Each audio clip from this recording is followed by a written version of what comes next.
Hi sir, ano pong pangalan nila? I'm James Michael Chua. I'm a contestant in Natem's Biggest Loser. Sir, ano po yung health goal nila?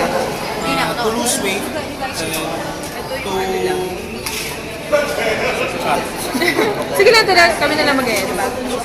to lose weight and to achieve my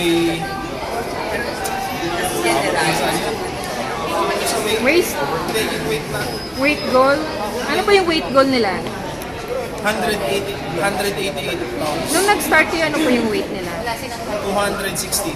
Ano po yung ginawa niyo? Paano kayo na-propose ng gano'n kalaki? Ano po yung ginawa nila? Paano kayo nag-lose ng weight? Nag-run ako everyday.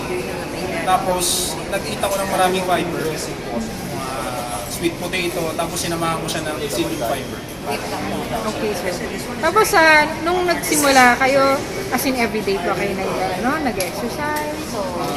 At least 4 times a week. Before that, nung hindi kayo nag-exercise, anong pakiramdam?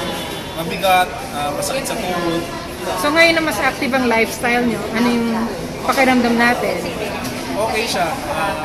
Mas nakaka-move ako ng with ease. Tapos mas mabilis na rin ako nakapag-isip.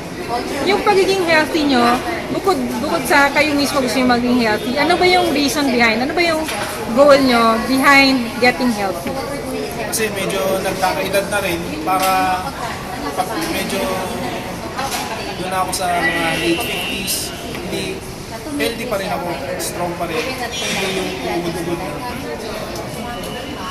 Thank you. Thank you.